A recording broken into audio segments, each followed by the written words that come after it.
So hey guys, welcome back to the channel Pokemon network. तो भाई finally मैं आ चुका हूँ यूट्यूब पर वापस एक ऑसम सी वीडियो के साथ। और आज की ये वीडियो काफ़ी ज़्यादा धमाकेदार होने वाली है। आज की हमारी वीडियो है म्यूटू वर्सेस रेक्वेज़ा की फुल पावर बैटल का विनर कौन होगा, जिसकी रिक्वेस्ट काफ़ी दिनों से मेरे कमेंटेटर ने की थी। और इस बैटल में हम सिर्फ और सिर्फ फुल पोटेंशियल की बेसिस पर विनर को रैंक करेंगे। और हाँ भाई, इस वीडियो के बाद कम से कम 10-15 दिन तक कोई भी वीडियो नहीं आएगी, क्योंकि भाई नवरात्रि का टाइम है तो सारे काम करने पड़ते हैं घर के, तो मुझे बिज़ी होना पड़ेगा थोड़े से घर के कामों में। सो इसीलिए आप यूँ समझ लीजिए कि नवरात्रि जब तक ख़त्म नहीं हो जाता है तब तक हम ये मेरी तब तक के लिए ये मेरी लास्ट वीडियो है। तो चलिए भाई, वीडियो को शुरू करते हैं। लेकिन वीडियो को शुरू करने से पहले अगर आपको ये वीडियो अच्छा लगता है तो वीडियो को लाइक ज़रूर से कर दें। और अगर आप हमारे साथ जुड़ना चाहते हैं तो इस चैनल को सब्सक्राइब भी कर लें। तो चलिए let's start. I wanna be the very best, like no one ever was. To catch them is my real test, to train them is my cause. I will travel across the land, searching far and wide. Each Pokemon to understand the power that's inside. Pokemon. तो चलिए guys, हम दोनों के दोनों Pokemon के बारे में आप जान लेते हैं। तो स्टार्ट करते हैं रेक्वेज़ा से। तो रेक्वेज़ा एक dragon and flying type legendary Pokemon है जनरेशन 3 से, जिसका सबसे पहला अपीयरेंस हुआ था डेस्टिनी डिओक्सिस के मूवी में। लेकिन अगर बात करें मेगा रेक्वेज़ा की, तो मेगा रेक्वेज़ा का सबसे पहला अपीयरेंस हमने कालॉस रीजन में देखा था। मेगा रेक्वेज़ा के पास काफ़ी ज़्यादा पावरफुल मूव्स भी हैं, जैसे कि इसका ड्रैगन असेंट मूव, इसके पास ड्रैगन पल्स मूव, और साथ ही साथ इसका काफ़ी ज़्यादा और भी सारा ताकतवर मूव्स है, जिससे ये अपने ओपोनेंट को काफ़ी भारी डैमेज दे सकता है। मेगा रेक्वेज़ा के पास मेगा इवॉल्व होने की ताकत है, जबकि उसके पास मेगा स्टोन हो या ना हो तब भी वो मेगा इवॉल्व हो सकता है। तो इससे हम अंदाज़ा लगा सकते हैं कि रेक्वेज़ा एक काफ़ी ज़्यादा ताकतवर पोकेमॉन है। तो चलिए अब बात कर लेते हैं रेक्वेज़ा के राइवल यानी कि म्यूटू के बारे में, जो इसके साथ इस बैटल में लड़ाई करेगा। तो चलिए अब म्यूटू के बारे में जान लेते हैं। तो स्टार्ट करते हैं म्यूटू से। तो म्यूटू एक साइकिक टाइप लेजेंडरी पोकेमॉन है जनरेशन 1 से, जिसका सबसे पहला अपीयरेंस हुआ था न्यूज़ बैक वाली मूवी में। और उस मूवी में म्यूटू ने काफ़ी अच्छा परफॉर्मेंस दिया था। हालांकि म्यूटू के पास अभी तक कोई मेगा एवोल्यूशन नहीं है ओरिजिनल म्यूटू के पास, लेकिन एज वी नो कि हम फुल पोटेंशियल की बेसिस पर चल रहे हैं, तो यहाँ पर एनिमे की बातें ज़्यादा मैटर नहीं करेंगी। और साथ ही साथ म्यूटू अब तक का सबसे ताकतवर साइकिक टाइप पोकेमॉन भी है। तो अब हमने दोनों ही पोकेमॉन के बारे में जान लिया है। तो चलिए अब बैटल कंडीशंस पर बढ़ते हैं। बैटल कंडीशंस पर बढ़ने से पहले मैं बता दूं कि हम इन दोनों के दोनों पोकेमॉन के बेस फॉर्म को बिल्कुल भी इंक्लूड नहीं करने वाले हैं, क्योंकि बेस फॉर्म को इंक्लूड करके ये जस्ट वेस्ट ऑफ टाइम होगा। तो चलिए अब बढ़ते हैं इन दोनों के फुल पोटेंशियल के फाइट की तरफ। तो सबसे पहले जो कन्फ्यूजन आती है वो होती है कि भाई इनकी अनप्रेडिक्टेबली मैच होगी या फिर प्रेडिक्टेबली। तो भाई एज वी ऑल नो कि अभी सिर्फ यही दोनों पोकेमॉन हैं, तभी तो यही दोनों सिर्फ लड़ रहे हैं, इसीलिए अभी अर्थ पे सिर्फ यही दोनों पोकेमॉन हैं। सो ऑफकोर्स ये फ़ाइट प्रेडिक्टेबली होगी, यानी दोनों को पता होगा कि हमारी फ़ाइट होने वाली है। तो इस कंडीशन में मुझे लगता है कि म्यूटू थोड़ा सा भारी पड़ेगा रेक्वेज़ा के ऊपर, क्योंकि म्यूटू है तो वो काफ़ी ज़्यादा इंटेलिजेंट पोकेमॉन है और वो अपनी सारी वीकनेसेस को ओवरकम करके आएगा। वो सब कुछ जानता है रेक्वेज़ा के बारे में, लेकिन रेक्वेज़ा सब कुछ नहीं जानता है म्यूटू के बारे में। अब आप लोग पूछेंगे कैसे म्यूटू सब कुछ जानता है रेक्वेज़ा के बारे में। तो म्यूटू सिर्फ रेक्वेज़ा के बारे में नहीं बल्कि हर एक पोकेमॉन के बारे में सब कुछ जानता है, क्योंकि उसके पास म्यू का डीएनए है और म्यू के पास सारे पोकेमॉन का डीएनए है। सो यहाँ पर म्यूटू ये भी बात जानता होगा कि रेक्वेज़ा के पास एटमॉस्फेयर की पावर है, जिसकी वजह से उसकी मौत भी हो सकती है, जिसकी वजह से रेक्वेज़ा 25 मिलियन मीटियोर शावर्स भी करवा सकता है। सो डेफिनेटली म्यूटू रेक्वेज़ा का एक क्लोन बनाकर लेके आ सकता है, ताकि वो उसकी 25 मिलियन मीटियोर शावर से बच सके। लेकिन अब आप लोग कह रहे होंगे कि भाई म्यूटू लेजेंडरी पोकेमॉन का क्लोन नहीं बना सकता है।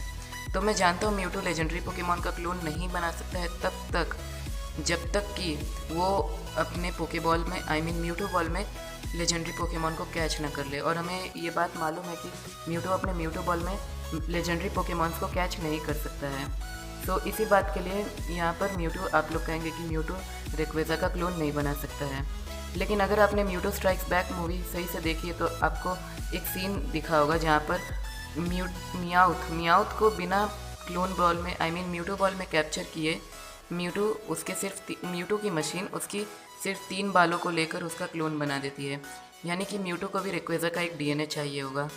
सो अगर म्यूटू को रेक्वेज़ा का एक डीएनए चाहिए होगा तो वो बिल्कुल भी ला सकता है, क्योंकि भाई अभी तो ये प्रेडिक्टेबली मैच है ना, और प्रेडिक्टेबली मैच में अगर रेक्वेज़ा भी कुछ भी कर सकता है तो म्यूटू भी कुछ भी कर सकता है। हम इन दोनों की पावर को एलिमिनेट नहीं कर सकते हैं, क्योंकि यहाँ पर फुल पावर की बैटल हो रही है। तो अब दोनों के दोनों पोकेमॉन बैटल ग्राउंड पे आ चुके हैं, और यहाँ पर म्यूटो के पास अपना क्लोन रेक्वेज़ा भी है, और रेक्वेज़ा पहले ही ट्रांसफॉर्म हो चुका है अपने मेगा एवोल्यूशन में। और मेगा एवोल्यूशन में ट्रांसफॉर्म होने के बाद हमने बहुत बार देखा है कि रेक्वेज़ा सबसे पहले अपना ड्रैगन एसेंट मूव ही हिट करेगा। तो हमने ये भी चीज़ देखा है कि म्यूटो अक्सर ज़मीन पर रहकर लड़ाई करता है। सो उसे किसी भी तरह से ड्रैगन एसेंट मूव हिट नहीं हो पाएगा, क्योंकि भाई वो रॉकेट की स्पीड से रेक्वेज़ा नीचे थोड़ी आएगा उसे ड्रैगन एसेंट हिट करने के लिए, क्योंकि अगर वो उसे ड्रैगन एसेंट नहीं हिट कर सकता है भाई।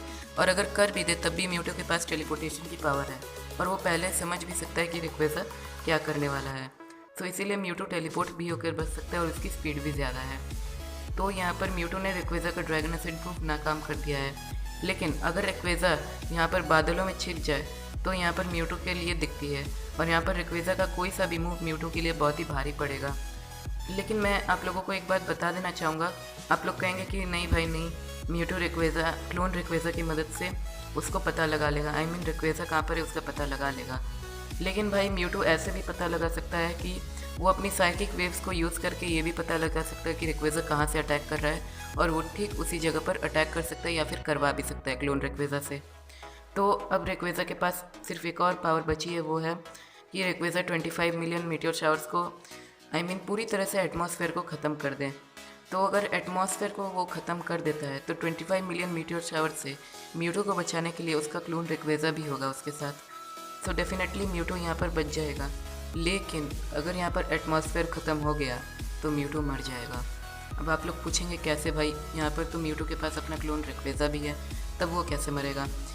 तो भाई मैं एक बात बता देता हूँ, म्यूटो सांस लेकर ही जीता है।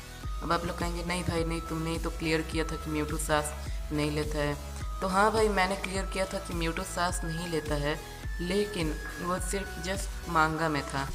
लेकिन यहाँ पर बल्बापीडिया में ऐसा कहीं नहीं लिखा है कि म्यूटो सांस लेता आई मीन नहीं लेता है, कि म्यूटो बिना ऑक्सीजन के भी जी सकता है।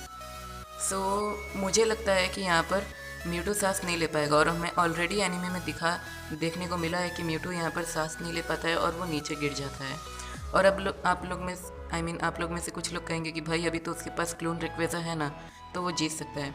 सो यस गाइस, अभी म्यूटो के पास क्लोन रेक्वेज़ा है, लेकिन क्लोन रेक्वेज़ा उसकी मदद नहीं कर सकता है, क्योंकि यहाँ पर सांस म्यूटो नहीं ले पा रहा है और रेक्वेज़ा सांस ले पा रहा है। तो रेक्वेज़ा सांस लेके क्या करेगा, क्योंकि ओरिजिनल रेक्वेज़ा उस पर भारी पड़ सकता है, क्योंकि क्लोन रेक्वेज़ा सिर्फ तभी उसकी बात मानेगा जब म्यूटो यहाँ पर ज़िंदा होगा। लेकिन म्यूटो तो यहाँ पर पहले ही मर जाएगा, क्योंकि ऑक्सीजन यहाँ पर ब्लॉक हो जाएगी, और यहाँ पर रेक्वेज़ा किसी को जीवन दान तो नहीं ना दे सकता है, तो इसलिए वो म्यूटो को नहीं बचा पाएगा, और वो म्यूटो का कमांड भी नहीं मान पाएगा, और ओरिजिनल रेक्वेज़ा उसे हरा सकता है।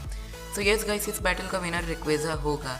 लेकिन अभी हमें मालूम है कि यहाँ पर म्यूटो के पास फुल पोटेंशियल ये पावर एक फुल पावर बैटल है। तो मेरे हिसाब से इस बैटल का विनर म्यूटो होगा, क्योंकि अगर म्यूटो अपनी पहली पावर यूज़ कर दे, जो कि वो अपनी सबसे ताकतवर पावर यूज़ कर दे, जो कि उसकी माइंड मैनिपुलेशन की पावर, तो यहाँ पर मैच पहले ही ख़त्म हो जाएगी। अब आप लोग में से कई लोग कहेंगे नहीं भाई नहीं, म्यूटो माइंड मैनिपुलेट नहीं कर सकता है, सिर्फ वो तभी कर सकता है जब ओपोनेंट स्टिल हो। तो मैं मानता हूँ जब वो तभी कर सकता है जब ओपोनेंट स्टिल हो, लेकिन ऐसा तो कहीं बल्बापीडिया पे भी नहीं लिखा है। और हमें एनिमे में ये भी देखने को मिला है कि वो अपनी टेलीपैथी के पावर से नर्स जॉय को कंट्रोल कर लेता है। अब आप लोग कहेंगे नहीं भाई नहीं, तब भी उसे स्टिल होना पड़ेगा। तो मैं चलिए मान लेते हैं कि माइंड मैनिपुलेट करने के लिए उसे स्टिल होना पड़ेगा, लेकिन माइंड इरेज करने के लिए उसे स्टिल नहीं होना पड़ेगा। सो गाइस, अगर आपने म्यूटो रिटर्न्स वाली मूवी देखी है, तो वहाँ पर जब जियोवानी ऑलमोस्ट म्यूटो को मार देता है, तो जब ऐश म्यूटो की जान बचा लेता है, उसके बाद जब म्यूटो पानी में से बाहर निकलता है तो वो सबके माइंड को इरेज कर देता है, और सब आपस में लड़ रहे होते हैं। टीम रॉकेट के हर एक मेंबर का माइंड इरेज कर देता है, और ऐश और बाकी दोस्तों को कहीं और भेज देता है टेलीपोर्ट करके, जिस तरह से हमने म्यूटो रिटर्न्स मूवी में भी देखा है। जब ऐश उन दोनों की लड़ाई को रोक लेता है तब म्यूटू उन सब के माइंड को इरेज करके फिर उन्हें किसी और जगह पर भेज देता है। तो इसके लिए तो उसे उन लोगों को स्टिल तो नहीं ना होना पड़ा था। आई मीन स्टिल तब होना पड़ा था जब वो, आप लोगों का स्टिल का मतलब है कि आंखों में आंखें डालकर देखना, लेकिन यहाँ पर वो वाला स्टिल नहीं है। रिक्वेज़ा भी स्टिल होकर ही अटैक करता है। अब रिक्वेज़ा चाहे यहाँ वहाँ उड़ रहा हो, लेकिन उसका माइंड इरेज हो जाएगा। अगर आप म्यूटू रिटर्न्स मूवी देखिएगा तो वहाँ पर कोई भी स्टिल नहीं रहता है, सब अपने में लड़ रहे होते हैं, लेकिन फिर म्यूटू सबकी माइंड को इरेज कर देता है। और म्यूटू रिटर्न्स वाले मूवी में भी म्यूटू सबकी माइंड को इरेज कर देता है। तो यस गाइस, म्यूटू की स्पीड भी ज़्यादा है और वो रिक्वेज़ा से ज़्यादा इंटेलिजेंट भी है, और वो जानता भी है कि रिक्वेज़ा अपनी पावर से किस पावर से उसे मार सकता है। तो डेफिनेटली भाई म्यूटू पहले ही माइंड इरेज कर देगा रिक्वेज़ा का। अब आप लोग कहेंगे नहीं भाई नहीं, मेमोरी इरेज का मतलब वो नहीं है जैसा कि समझ रहा है। मेमोरी इरेज का मतलब है कि वो अच्छे और बुरे मेमोरी को यहाँ से वहाँ ला सकता है। तो नहीं भाई, ऐसी बात नहीं है। अगर आपने म्यूटू रिटर्न्स मूवी एक और बार देखी है सही से, तो आपने ये भी नोटिस किया होगा कि जियोवानी जब होश में आता है तो वो कहता है कि अरे ये हम कहाँ पे आ गए हैं, चलो वापस चलते हैं। तो डेफिनेटली जब रिक्वेज़ा यहाँ पर उसका माइंड मैनिपुलेट हो जाएगा, आई मीन माइंड इरेज हो जाएगा, उसके बाद जब वो होश में आएगा तब वो सोचेगा कि मैं यहाँ पर कहाँ से आ गया। तो डेफिनेटली उसके बाद जब वो होश में आएगा तब तो वो भूल गया होगा कि मेरी और म्यूटू की बैटल हो रही थी। तब तो भाई म्यूटू आराम से उसका माइंड फुल कर लेगा। तो इसीलिए भाई my first and last decision is that Mewtwo is the winner between Mewtwo and Rayquaza battle. और हाँ, अगर ये बैटल एनिमे के बेसिस पर होती तब डेफिनेटली रिक्वेज़ा जीत जाता। लेकिन भाई असली विनर को डिसाइड करने के लिए हमें फुल पोटेंशियल की ज़रूरत पड़ती है, क्योंकि भाई बिना फुल पोटेंशियल के मतलब विनर को नहीं डिक्लेयर कर सकते। वरना हम कहेंगे कि नहीं भाई नहीं, वो उससे ज़्यादा ताकतवर है, लेकिन अगर वो अपनी ये पावर यूज़ कर लेता उसके खिलाफ तो वो जीत जाता। सपोज़ चारिज़ार्ड से ज़्यादा ताकतवर पिकाचू है, लेकिन पिकाचू को एनिमे में हराते हुए दिखा दिया गया है चारिज़ार्ड के सामने। सपोज़ इमेजिन कीजिए, लेकिन हम सबको मालूम है कि अगर पिकाचू के पास एक ऐसी पावर है जिसे वो चारिज़ार्ड को हरा सकता है, तो हम यही ना कहेंगे कि भाई वो उसे हरा सकता था क्योंकि उसने ये पावर यूज़ कर ली होती तो वो उसे हरा देता। सो इसीलिए भाई फुल पोटेंशियल ज़्यादा ज़रूरी है, और अभी तक म्यूटू को सिर्फ और सिर्फ आर्कियस ही हरा सकता है। And my first and last decision is that Mewtwo is the second strongest Pokemon in the whole Pokemon universe. अगर म्यूटू अपनी मेमोरी इरेज की पावर आर्कियस पे भी यूज़ कर देता है देन भाई Mewtwo is the strongest Pokemon. But यहाँ पर आर्कियस के पास स्पेस एंड टाइम की पावर है, इसीलिए हो सकता है कि यहाँ पर आर्कियस को रोकना मुश्किल होगा म्यूटू के लिए। तो अभी के लिए तो भाई आर्कियस ज़्यादा ताकतवर है, लेकिन अगर आगे चलकर म्यूटू की और भी पावर दिखाई गई तो Mewtwo will be the definitely strongest Pokemon in my opinion. और इन दोनों की बैटल में, म्यूटू वर्सेस रिक्वेज़ा की बैटल में, the winner is mega Mewtwo. So guys, मैं पूरी तरह से श्योर हो चुका हूँ कि म्यूटू और रिक्वेज़ा के इस बैटल का विनर म्यूटू ही होगा।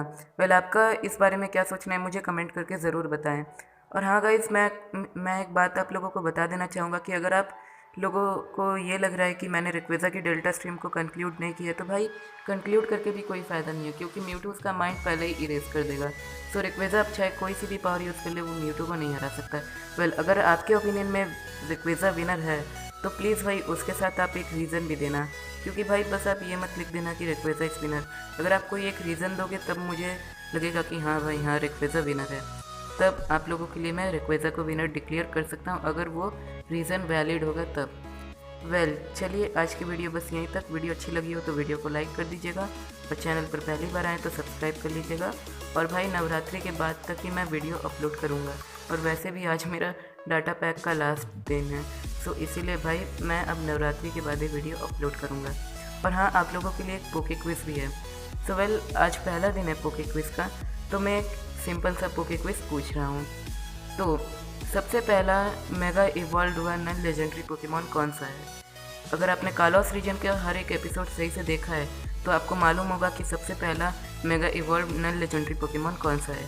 सबसे पहला मेगा इवॉल्व पोकेमॉन तो रिक्वेज़ा है, लेकिन अगर नन लेजेंडरीज की बात हो तो उसमें सबसे पहला मेगा इवॉल्व नन लेजेंडरी कौन सा है? तो आंसर ज़रूर दीजिएगा। तो चलिए, finally thanks for watching this video.